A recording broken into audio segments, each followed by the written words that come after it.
नमस्कार, आप देख रहे हैं न्यूज़ नोट। मैं हूं आपके साथ मोहम्मद तौकीर आलम और आप देख रहे हैं हमारी खास पेशकश चुनावी सर्वे पंचायत चुनाव 2021 in association with hero Motors Ranibagh Simri Bakhtiyarpur Saharsa. मैं अभी मौजूद हूं घोरदौर पंचायत के सरपंच प्रत्याशी के पास। एक ऐसे प्रत्याशी जो युवा हैं, एक ऐसे प्रत्याशी जिन्होंने लेजिस्लेटिव असेंबली ऑफ जुडिशियरी का इन्हें समक्ष है, इनकी सूझबूझ है।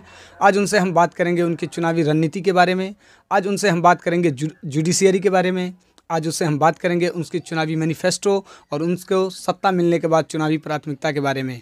आज हमारे साथ मौजूद हैं सरपंच पद से उम्मीदवार आशुतोष ठाकुर। सर, सबसे पहले आपका तो बहुत बहुत स्वागत हमारे चैनल में। बिल्कुल, आपका भी धन्यवाद कि आप हम जैसे प्रत्याशियों की खोज की। और मैं चाहता हूं कि आप और आगे बढ़े और हमारी पंचायत में जब हमें सत्ता मिले या ना मिले इससे कोई फ़र्क नहीं पड़ता है, बट हमारा जो उद्देश्य है कि पंचायत हमारा आगे बढ़े, हर तरह से हमारा पंचायत आगे बढ़े, युवा वर्ग आगे बढ़े, समाज पिछड़ा ना रहे, ये मेरा उद्देश्य है। न्याय व्यवस्था कायम हो पंचायत में। आप न्याय व्यवस्था के लिए ही चुनाव में आ रहे हैं घोरदौर पंचायत से। ये बताइए, आप Bihar legislative assembly of judiciary के अंतर्गत आपके पद आने वाले हैं। जुडिशियरी से आशुतोष ठाकुर क्या समझते हैं? जुडिशरी, देखिए, सबसे पहली बात है जुडिशरी का जहाँ तक सवाल है तो जुडिशरी जो होता है वो एक न्याय प्रधान होता है।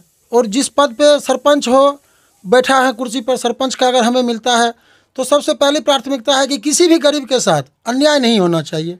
ये है जुडिशरी कि न्याय मिलनी चाहिए, उचित न्याय जो है वो सबको मिलना चाहिए। सबका वो अधिकार है, मूल अधिकार, उसके साथ हनन नहीं होना चाहिए, किसी का अधिकार नहीं खत्म होना चाहिए।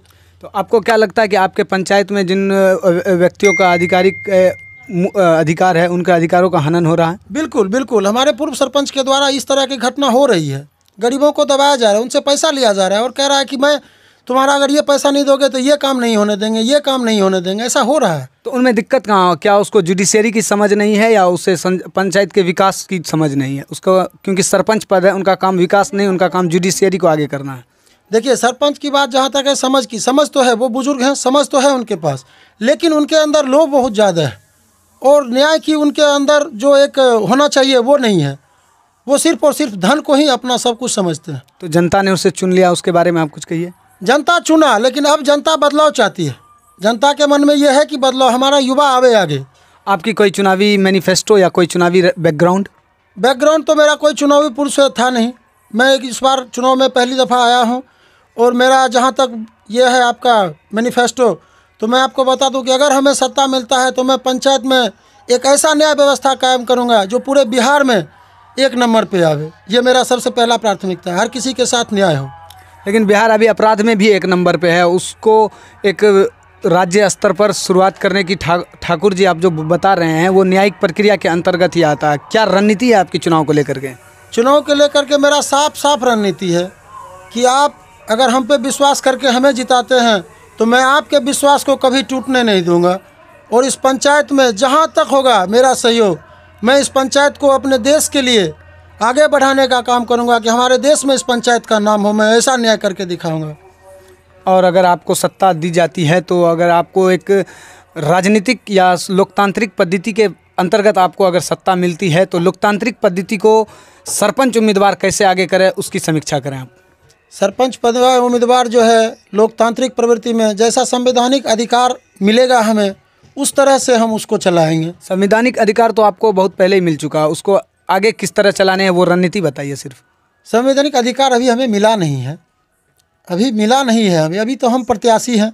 नहीं तो ये किसने कह दिया कि आपको सिर्फ न्याय दिलाने के लिए सत्ता ही जरूरी है? वो तो पूरे भारतवर्ष के लोगों पर ये है कि आप न्याय करते रहिए, आइदर इट इज़ आपको सत्ता मिले ना मिले। बिल्कुल, ये आपका कहना जायज़ है कि सत्ता मिले या ना मिले न्याय दिलाइए, लेकिन यदि सत्ता मिलता है तो उसमें विशेष रूप से न्याय करने की व्यवस्था होगी और वो हमें अधिकार होगा कि मैं आपके साथ न्याय करूं, किसी और जनता के साथ न्याय करूं, उसके खिलाफ अन्याय कहीं हो रहा है तो मैं वहां पहले खड़ा होकर उनका निष्पादन करूं, किसी को कष्ट ना हो, किसी भी तरह का कोई दिक्कत किसी के सामने ना आए। ये मेरा पहला प्राथमिकता है।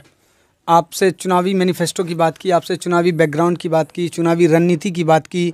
अब ये बताइए, अगर आप सत्ता में आ जाते हैं तो हमारे जनता को, आप अपने युवाओं को ये उम्मीद दिलाइए कि आप जनता अगर वाकई आपको चुन करके लाती है तो आप उसके उम्मीदों पर खरे उतरेंगे। आज के इंटरव्यू का आखिरी सवाल। बिल्कुल 100% मैं ये विश्वास और दावा करता हूँ कि अगर जनता हमें जिताती है तो मैं इस पंचायत में नहीं, पूरे भारतवर्ष के लिए मैं अपने पंचायत को आगे उठाने का काम करूंगा और पूर्ण विश्वास के साथ युवाओं के साथ कदम से कदम मिलाकर चलूंगा। बहुत बहुत शुक्रिया हमारे साथ बातचीत करने के लिए आशुतोष ठाकुर साहब। ये थे इनका चुनावी मैनिफेस्टो आपने देखा, चुनावी रणनीति देखा, जुडिशियरी पे समझ देखा, लेजिस्लेटिव असेंबली ऑफ जुडिशियरी का फाइनेंशियल कंडीशन सुना आपने। बहुत ही एक साधारण प्रत्याशी जो पहली बार चुनावी अखाड़े में अपनी दमखम ठोक रहे हैं। आइए मैं आपको न्यूज़ नोट के अगले एपिसोड पे ले चलता हूँ एक और प्रत्याशी के साथ। तब तक बने रहिए हमारे साथ, देखते रहिए न्यूज़ नोट। मैं हूँ आपके साथ मोहम्मद तौकीर आलम।